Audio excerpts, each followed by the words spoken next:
네, 안녕하세요. 즐거운 과학수업 문예TV입니다. 반갑습니다. 네, 이 시간에는 여러분들이 저번 시간에 풀었던 스스로 정리하기 문제와 그리고 그 뒤쪽에 있는 스스로 최종 점검하기 문제를 같이 풀어보는 시간을 갖도록 하겠습니다. 드디어 길고 길었던 생식과 유전 단원의 끝이네요. 여러분, 생식과 유전 단원 하시느라 고생 많았습니다. 우리 한 번 더 문제로 다시 정리하고 나가보도록 할게요. 네, 멘델의 유전 원리부터 가보도록 하겠습니다. 좀 더 확대해서 갈게요. 생물이 지니고 있는 여러 가지 특성을 우리는 뭐라고 했죠? 생물이 지니고 있는 여러 가지 특성을 형질이라고 했죠. 그래서 선생님이 쌍꺼풀이 있거나 없거나 혹은 보조개가 있다 없다 이런 것들 그리고 노란색에 노란색이다 초록색이다 주름졌다 동그랗다 이런 것들 다 형질이라고 보면 되겠습니다. 그리고 부모의 형질이 자손에게 전달되는 현상을 우리는 유전이라고 하죠. 그리고 우리 넘어가 볼게요. 완두가 유전실험 재료로 알맞은 까닭을 봤는데 왜 유전실험 재료로 썼지? 멘델이 기르기가 쉽고 한 세대도 짧고 자손의 수가 많고 그 다음에 뭐가 뚜렷해? 대립 형질이 뚜렷하기 때문이죠. 노란색, 초록색, 주름지고 둥그랗고 이런 것들이 이제 대립 형질인데 둘 다 뚜렷하게 나타나기 때문에 완두를 유전실험 재료로 사용을 했습니다. 그 다음에 우열의 원리를 봐볼게요. 우열의 원리, 한 가지 형질에 대해 서로 다른 대립 형질을 지닌 순종의 개체끼리 교배하였습니다. 자손 1대에서 나타나는 형질이 우성, 자손 1대에서 나타나지 않는 형질이 열성 이고요. 그 다음에 우리가 우열의 원리를 배웠고 분리의 법칙도 배웠습니다. 분리의 법칙은 감수 분열이 일어날 때 쌍을 이루고 있던 뭐가 분리되어 서로 다른 생식세포로 들어간다고 했지? 쌍을 이루고 있던 대립 유전자. 대립 유전자가 분리되어 서로 다른 생식세포로 들어가는 유전 원리입니다. 그래서 여기에 있으면 이 Y와 이 Y가 서로 대립 유전자이기 때문에 각각 따로따로 될 것이다. 그리고 얘도 서로 대립 유전자가 이렇게 따로따로 분리가 될 거다.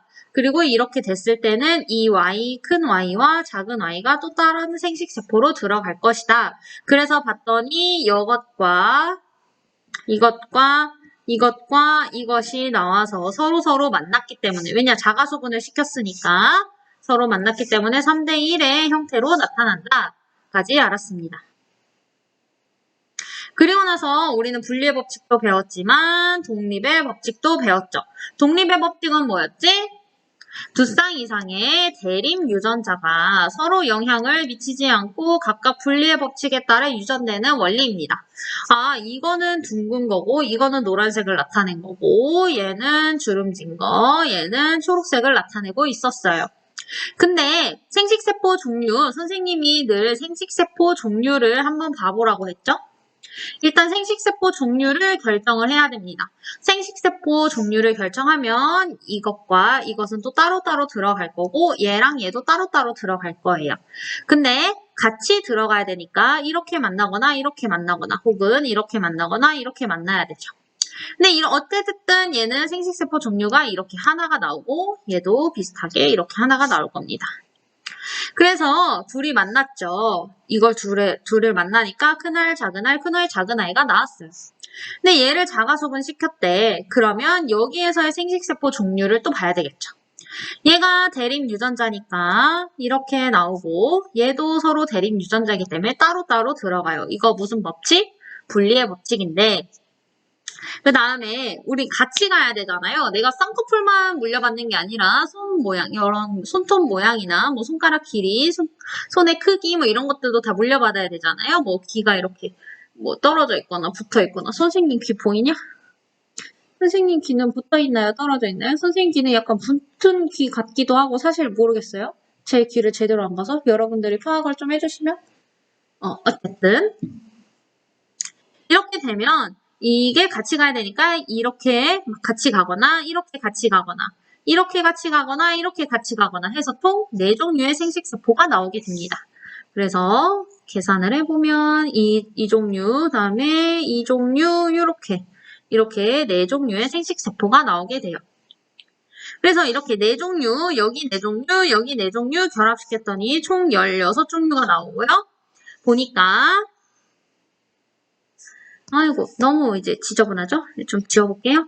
그래서 봤더니 이 16종류를 지켜봤더니 둥그렇고 노란색 둥로는 9개, 둥그렇고 초록색 3개, 주름지고 노란색 3개, 주름지고 초록색 하나가 나왔다. 근데 둥그렇고 주름진 게 3대1이고 노랗고 초록색도 3대1이더라.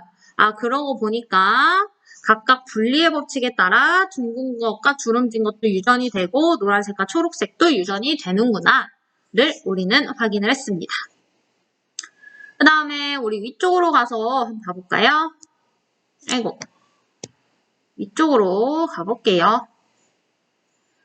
자, 멘델의 유전 원리에 대한 설명으로 옳은 것은 동그라미, 옳지 않은 것 X로 하려는데 하나의 형질에서 구분되는 변이를 대립형질이라고 한다. 맞나요? 노란색이 나타나거나 초록색이 나타나는 거 2개 대립됐다. 하나의 형질에서 구분되는 거다. 색을 하나의 형질이라고 생각을 하시면 어느 거는 노란색, 어느 거는 초록색이니까 구분이 됐잖아요. 그래서 이거를 대립형질이라고 하는 거 맞고. 두 가지 형질이 유전될 때 각 형질의 대립 유전자는 분리의 법칙을 따르지 않나요? 아니죠. 우리가 독립의 법칙은 각각 분리의 법칙을 따른다고 나와 있었잖아요. 서로의 유전에 영향을 미치지 않는다. 그래서 이건 X.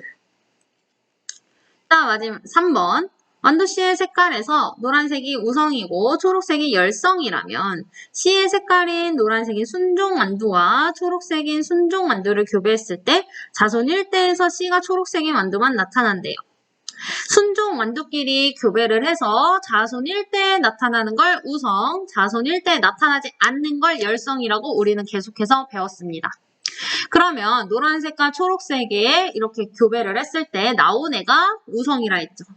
그러면 여기에서 문제에서 우성을 우리는 뭐라고 했었죠? 여기에서는 노란색이 우성이라고 했으니까 초록색인 완두만 나타나는 게 아니라 노란색인 완두만 나타나야 되겠죠. 그래서 이것도 X입니다.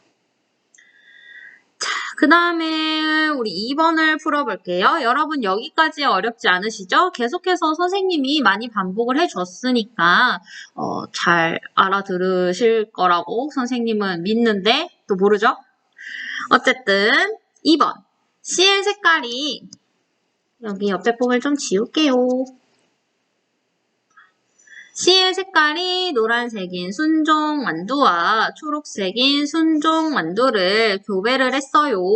자손 1대를 얻었고 이를 자가수분하여 얻은 자손 2대에서 유전자형이 이게 나온 활용률을 하고 물어봤어요. 우리가 이제는 외울 때가 왔어요. C의 색깔이 노란색인 순종 완두랑 초록색인 순종 완두 이렇게 유전자형을 씁니다. 자손 1대를 얻었죠. 사실 이거 옆에 문제 거를 봐볼까? 우리 옆에 거를 지우고 옆에 다시 봐볼게요. 얼른 지웁시다. 여기 딱 잘 나와 있네. 우리 잘 나와 있는 거 활용해 봅시다. 노란색인 순종 완두, 초록색인 순종 완두를 교배해서 자손 1대를 얻었고 이를 자가수분시켰습니다. 그렇다면 여러분 여기에서 나오는 생식세포 종류는 몇 종류? 2종류죠. 이거 큰 Y 하나랑 작은 Y 하나. 그 다음에 여기에서 나오는 생식세포 종류는 몇 종류? 여기도 2종류. 큰 Y 하나, 작은 Y 하나입니다. 그러면 요거 둘이 이제 교배를 할 수가 있고 이제 이제 생식세포끼리 교배를 해야 되는데 자, 얘랑 만날 수도 있고 얘랑 만날 수도 있어요. 그치? 얘랑 만날 수도 있고 얘랑 만날 수도 있어요. 그래서 봤더니 자, 큰 Y끼리 하나, 큰 Y, 작은 Y 하나, 작은 Y, 큰 Y 하나, 작은 Y 하나 이렇게 나왔어요. 그런데 여러분, 사실 이것과 이것은 동일하다고 봅니다. 그래서 자손 2대에서 여기가 자손 2대죠? 자손 2대에서 유전자형이 이게 나올 확률은? 하고 물어봤으니까 여러분 총 4개 중에 2개가 나옵니다. 그리고 곱하기 100을 하면 2, 1, 여기 50. 그래서 답은 3번 50%가 나오게 되겠습니다. 여러분들이 이걸 잘 몰라서 사실 4분의 1이라고 했을 수도 있는데 이 2개는 바뀌어도 돼요. 그래서 이 2개를 갖다가 놓으면 총 4개 중에 2개가 이 유전자형이 나옵니다. 그래서 50%가 나옵니다. 그래서 답은 3번이 되겠습니다. 그 다음에 우리 이 부분 가볼게요. 사람의 유전현상을 우리가 완두콩은 유전현상 연구하기가 쉽다 했어요. 왜 쉽다 했지? 자손의 수가 많고 한 세대도 짧고 그 다음에 대립형질이 뚜렷하다 이렇게 얘기를 했는데 사람 같은 경우는 한 세대가 길고 자손의 수도 적고 교배 실험도 불가능하고 대립형질도 복잡하고 환경의 영향도 많이 받고 이래서 사람의 유전현상을 연구하기가 조금 어렵다 했어요. 그래서 우리가 대신 그러면 연구 방법을 어떻게 하냐? 우리가 3개 정도를 배웠죠? 첫 번째 가계도 조사, 두 번째 쌍둥이 연구, 세 번째 이제 최신 기술로 이용해서 우리가 할 수 있다고 얘기를 했었습니다. 그래서 보시면요. 특정 형질의 우열관계와 가족 구성원의 유전자형을 알 수 있으며 태어날 자손의 형질도 예측할 수 있는 건 무슨 조사? 3개 중에 가계도 조사가 있어요. 가계도 조사 하나 할 수 있고 그 다음에 쌍둥이 연구 같은 경우에는 선생님이 뭐라고 했지? 유전과 혹은 환경이 특정 형질에 미치는 영향을 알 수 있다고 했습니다. 유전과 환경 여러분 선생님이 그래서 쌍둥이 하나 일란성 쌍둥이를 가지고 하나는 부자부모 하나는 가난한 부모에게 보내서 서로를 연구를 했다. 만약에 둘의 성격이 똑같다 이러면 성격은 유전에 의해서 결정이 되는 거고 만약에 둘의 성격이 달랐다라고 하면 환경에 의해서 성격은 결정되는 것이다 라고 연구 결과를 설명할 수 있다 얘기를 했었을 겁니다. 기억나시죠? 그 다음에 우리 마지막 요거 문제 풀어볼까요? 그림은 어떤 집안 특정 형질 A에 대한 가계도를 나타낸 겁니다. 가계도를 보고 알 수 있는 열성 형질을 쓰라고 했어요. 여러분 이런 식의 이제 문제를 여러분들이 풀어보고 그 다음에 이 부모와 자식 그리고 내 자식의 자식은 어떤 형질을 가지고 있을까도 예측을 하실 수 있어야 돼요. 보니까 만약에 없다, 있다 라고 얘기를 했으니까 부모와 자식 간에 지금 나타나는 형질이 다르다? 그러면 부모가 우성이고 나타나는 자식이 열성이겠죠. 사실 이거를 기억을 못해도 열성과 열성이 만나면 열성밖에 못 나오잖아요, 여러분. 초록색과 초록색이 만나면 초록색밖에 못 나오죠. 하지만 노란색을 자가수분 시켰더니 노란색과 초록색이 3대1로 나오는 것처럼 우성과 우성이 만나도 열성이 나올 수도 있어요. 어쨌든 그러면 간단하게 가계도를 보고 알 수 있는 열성 형질은 A가 있으면 열성이겠네요. 이렇게 얘기를 하면 되겠죠? A가 없는 거 우성이라는 건 일단 부모와 자식 간의 형질을 통해서 확인을 할 수 있었습니다. 부모와 자식의 형질이 다르면 부모가 우성, 자식이 열성이에요. 열성과 열성이 만나면 열성밖에 나올 수가 없는 거죠. 지금 엄마와 아빠가 지금 형질이 같으니까 하는 얘기예요. 만약에 엄마랑 아빠랑 형질이 열성과 우성이 나와가지고 나중에 열성이 나왔다, 우성이 나왔다? 그건 이제 또 다르게 계산을 해야 하지만 일단 이 문제에서는 부모의 형질이 지금 같고 그 형질이 같은 상태에서 자식과 형질이 다르기 때문에 부모는 우성이고 자식은 열성이다 라고 얘기를 하시면 되겠습니다.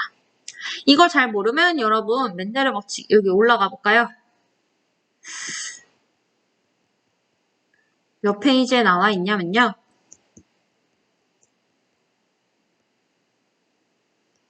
몇 페이지에 있더라? 여기.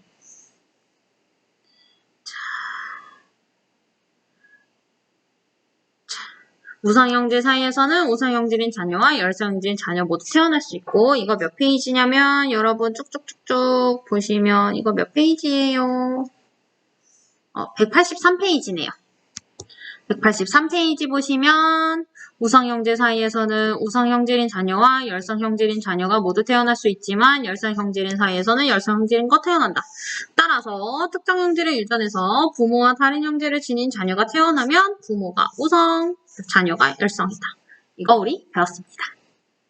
자, 여기까지가 스스로 정리하기 문제를 우리가 풀어봤고요.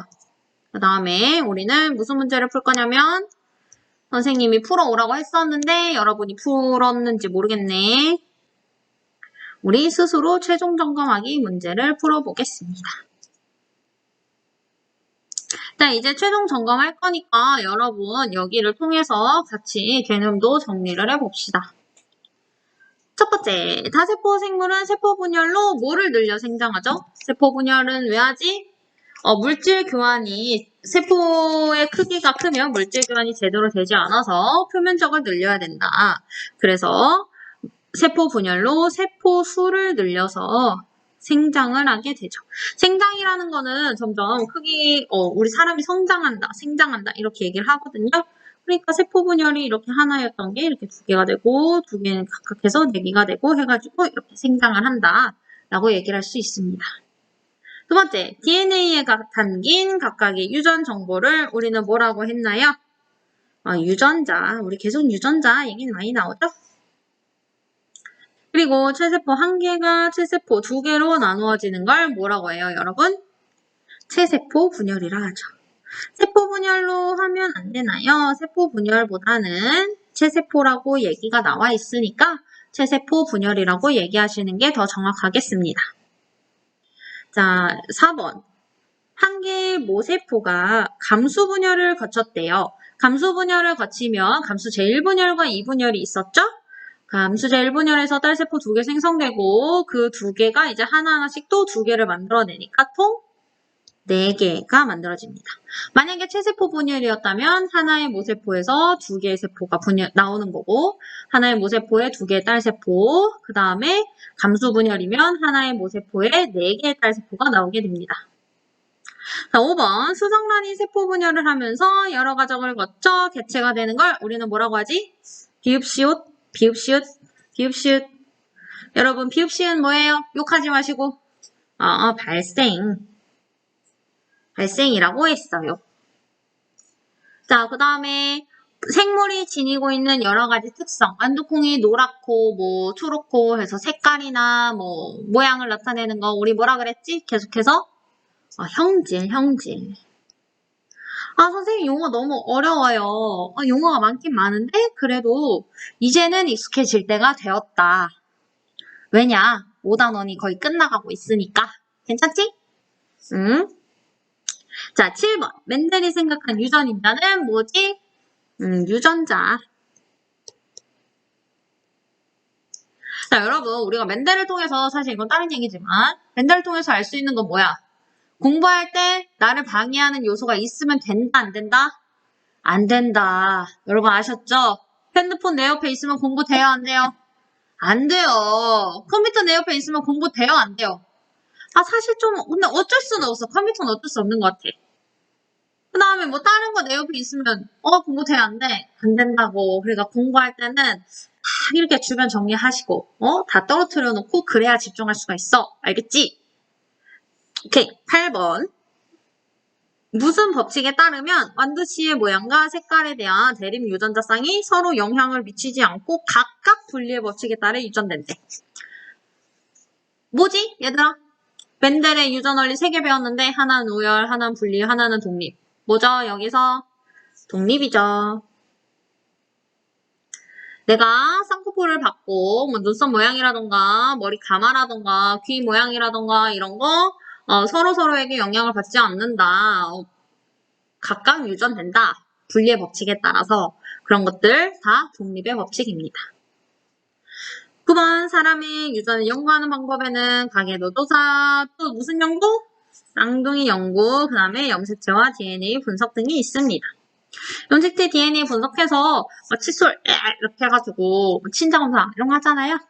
그런 것들 생각해 보시면 조금 더 이해하기가 쉬울 거라 생각합니다.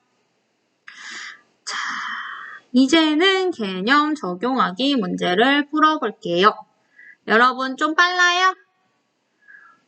근데 우리가 문제를 풀어야 되니까 좀 빨라도 그래도 우리 같이 풀어보는 게 중요하니까요. 일단은 수업을 들어 놓으시고 그 다음에 이해가 안 되면 다시 찾아보거나 선생님께 연락하는 걸로. 그래서 1번 염색체에 대한 설명으로 옳은 것을 보기에서 모두 골라봅시다. 염색체. 기억, 염색체를 이루는 유전물질은 DNA. 맞나요? 염색체 이루는 유전물질 DNA라고 우리가 말했었죠. 그 다음에 니은, 세포분열이 일어날 때 염색체 관찰할 수 없나요?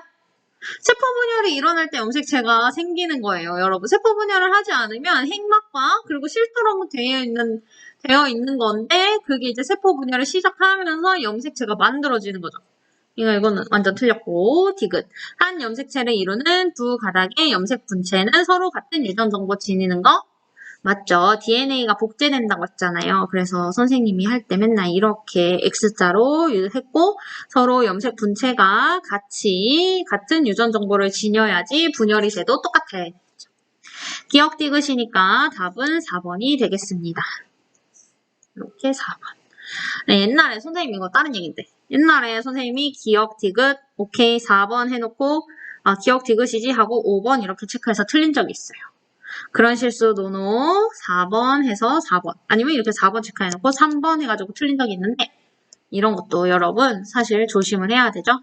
선생님이 제일 싫어하는 말이 실수는 실력이야 은혜야 이래가지고 나 실수했어 이러니까 실수도 실력이야 그거는 네가 잘못한 거야 이래가지고 다 알았는데 틀리면 얼마나 서운해요.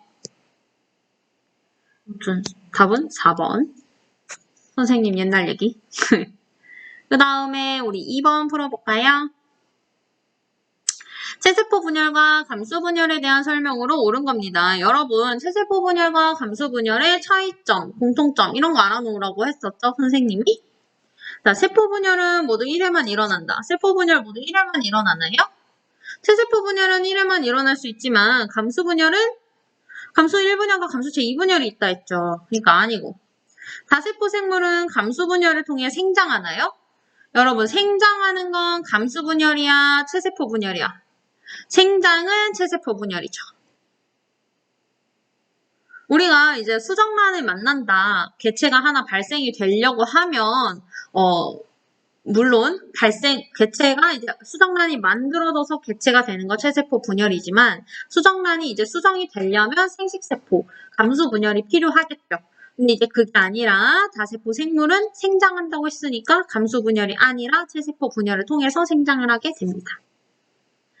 자, 3번. 생식세포는 염색체 수가 체세포의 절반이나요? 그렇지. 우리 감수제 1분열에서 염색체 반으로 감소한다 했잖아요. 그래서 염색체 수가 체세포의 절반입니다. 왜 반으로 감소한다 그랬지?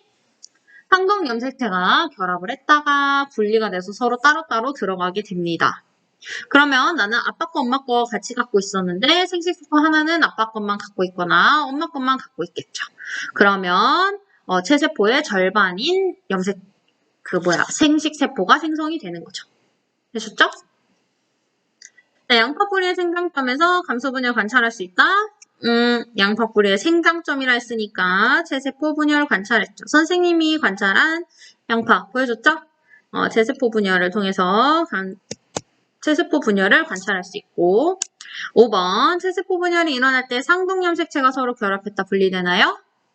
이거는 감수 분열이 일어날 때 감수 1분열에서 아니면 2분열에서 감수 제1분열에서 그래서 답은 이거 아닌데 왜 이렇게 했어? 답은 3번이 되겠습니다.